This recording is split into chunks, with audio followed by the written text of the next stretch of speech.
Саламатсыздарбы, интернет колдонуучулар, бүгүн кезектеги ирет Улуттук банк билдирет деп аталган түз эфир уюштурдабыз. Анын алып баруучусу коомчулук менен иш алып баруу бөлүмүнүн жетектөөчүсү адиси Нурзата Сыдыкбекова.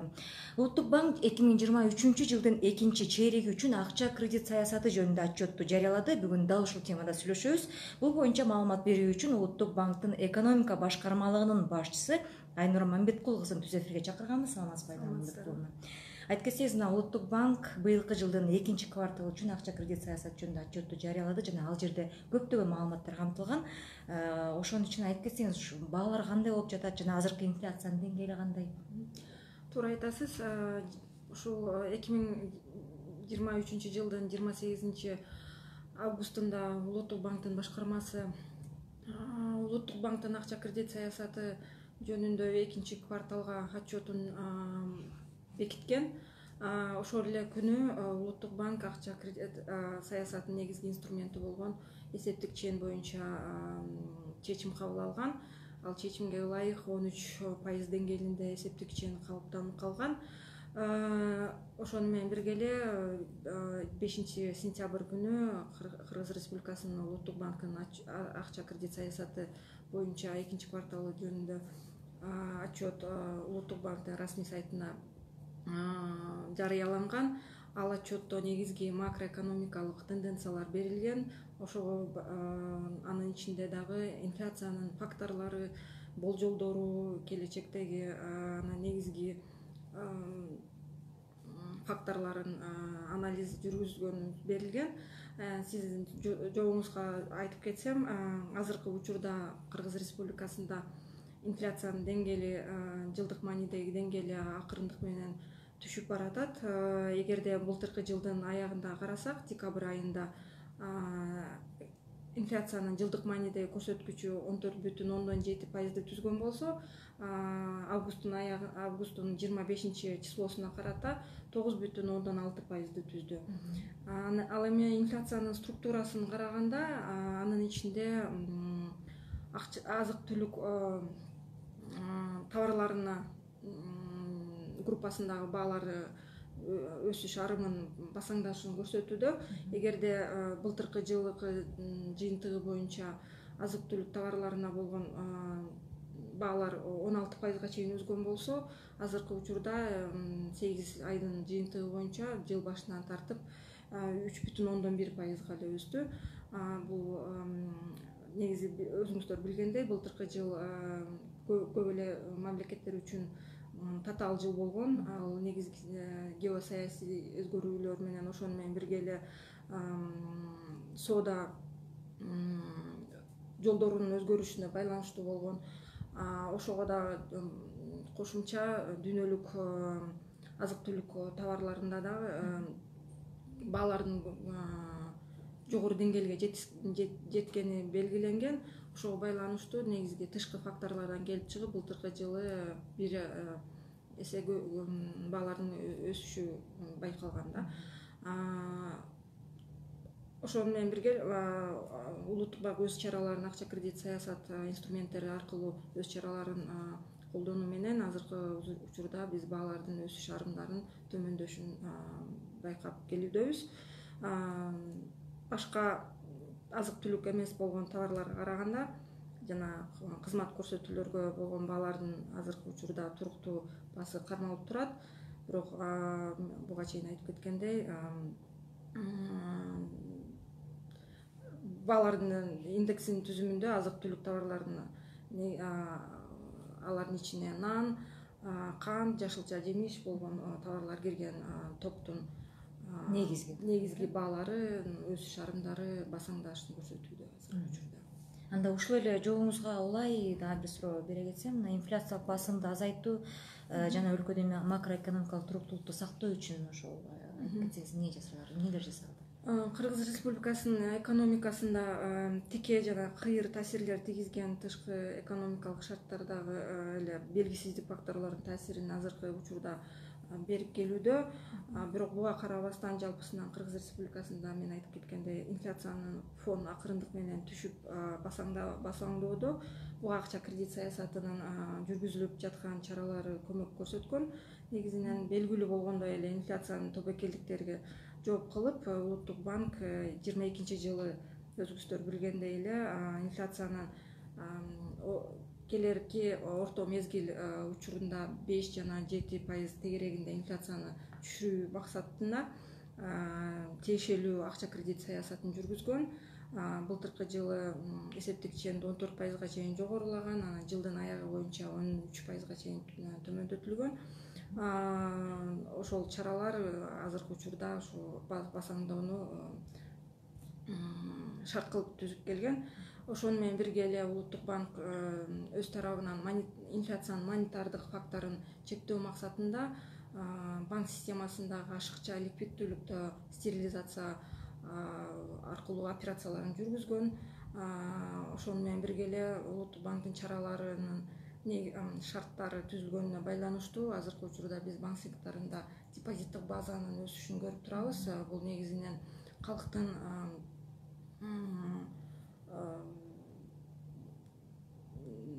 сберегательное поведение деп коет, ошонун күчөтүүсүн, каражат топтоо эми ошол маданиятын күчөтүүсүн белгилеп келсек болот.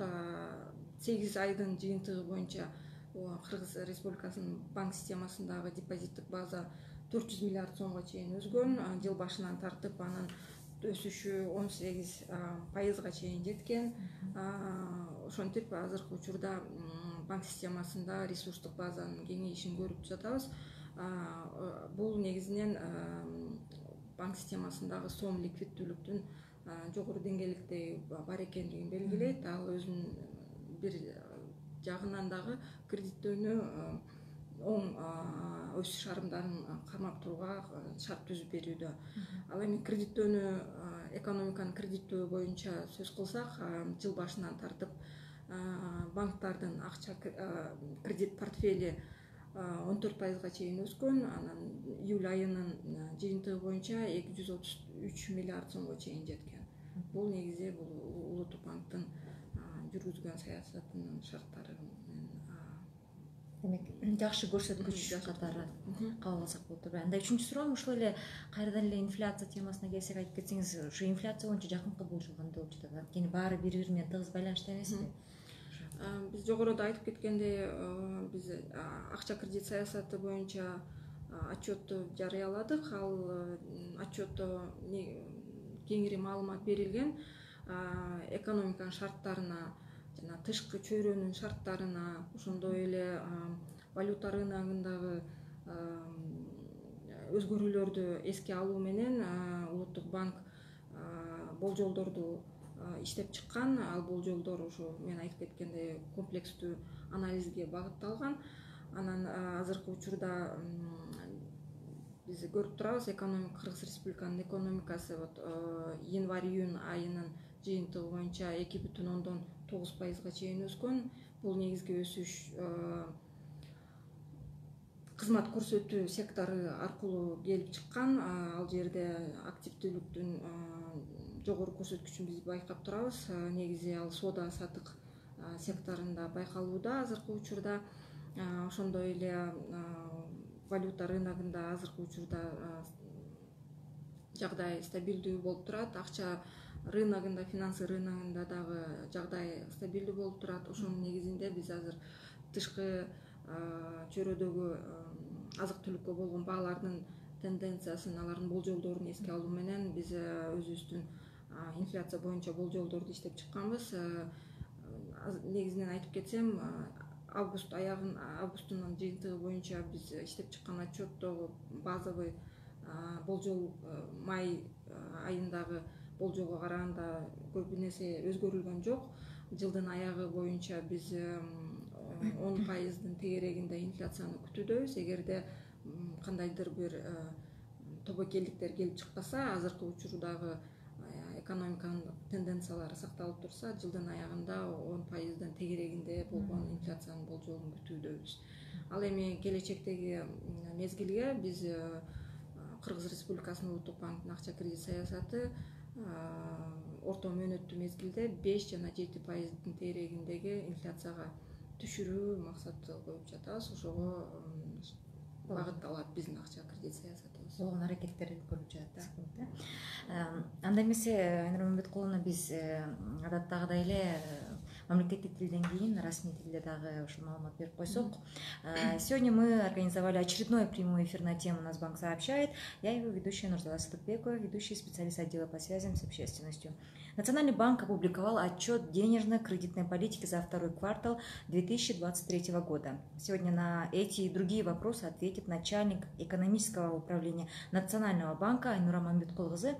Айнура Мамбеткуловна, расскажите, пожалуйста, в связи с тем, что Национальный банк опубликовал отчет о денежно-кредитной политике за второй квартал этого года, то расскажите, пожалуйста, вот, что сейчас происходит с ценами и какой уровень инфляции? Первый вопрос. Да, 28 августа Управление Национального банка утвердило отчет о денежно-кредитной политике. Вместе с этим также приняло решение о размере учетной ставки. Как вы знаете, учетная ставка была сохранена на уровне 13%. И данное решение было базировано на том отчете, который мы опубликовали, в котором мы даем основные тенденции макроэкономические, которые складываются в республике, Кыргызской республике и во внешнеэкономической среде. И если говорить про ценовую динамику в Кыргызской республике, то можно отметить, что в целом инфляционный фон ослабевает в Кыргызской республике. Если по итогам прошлого года в декабре мы наблюдали показатель годовой инфляции на уровне 14,7%, то уже в августе текущего года данный показатель снизился до 9,6%. Это по состоянию на 25 августа текущего года. В целом мы видим, что в структуре инфляции снижаются темпы роста цен на продовольственную часть инфляции. Это вот в данную категорию групп товаров входят хлебобулочные изделия, фрукты, овощи, сахар, мясо и так далее. Да. И данная группа товаров, она демонстрирует снижение темпов роста цен. Если с начала года смотреть, то данная группа показывает прирост цен на 3,1%, в то время как по итогам прошлого года показывала прирост на уровне 16%. Как вы знаете, в прошлом году была сложная ситуация во всем мире, связанная с геополитикой, также связанная с тем, что были изменены торговые пути. И вместе с этим также в прошлом году цены на продовольственных рынках мировых достигли пика, и во многих странах мы наблюдали, что была высокая инфляция. И вместе с этим многие страны, центральные банки, они ужесточили свои денежно-кредитные политики. Кыргызская республика в прошлом году в феврале поднял свою учетную ставку до 14%. Это было сделано для того, чтобы снизить инфляционные процессы, которые у нас в стране в прошлом году наблюдались.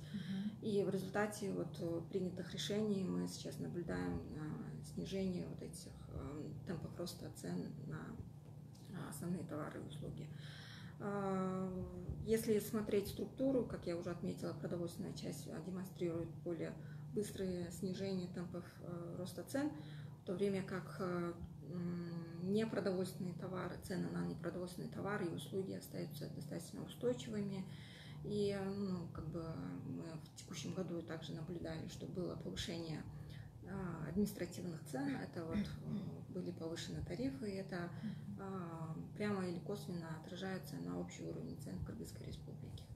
Это в целом, если говорить о ценовой динамике в Кыргызской республике.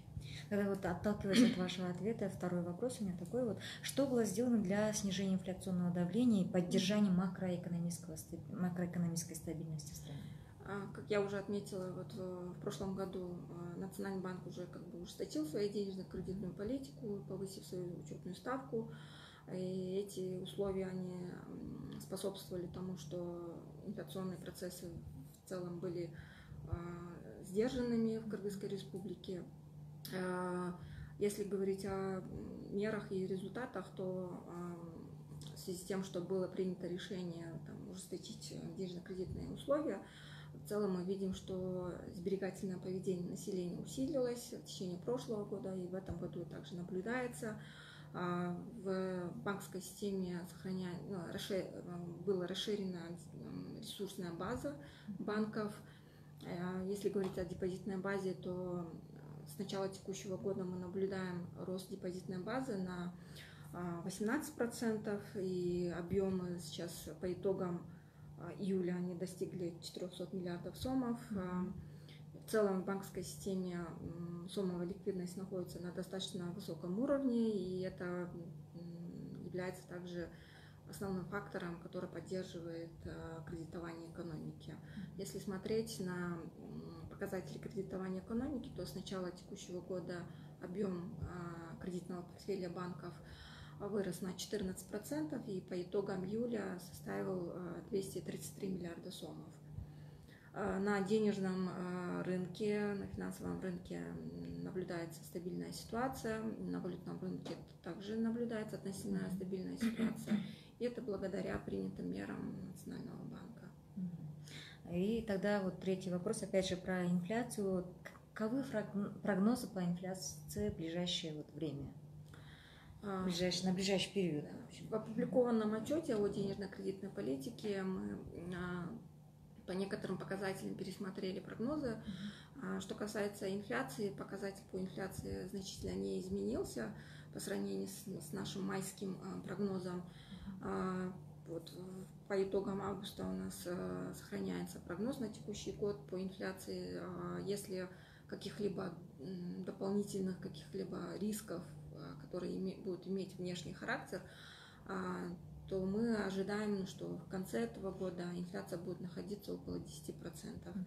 И в среднесрочной перспективе мы будем ожидать инфляцию, то есть меры Национального банка будут направлены на то, чтобы снизить уровень инфляции до целевых среднесрочных показателей, которые находятся на уровне 5-7%.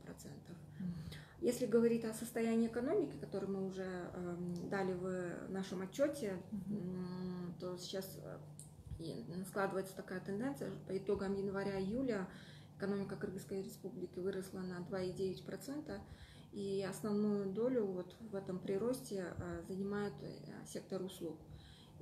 Мы видим, что сектор услуг показывает достаточно высокую активность, и это больше связано за счет расширения оптовой и розничной торговли.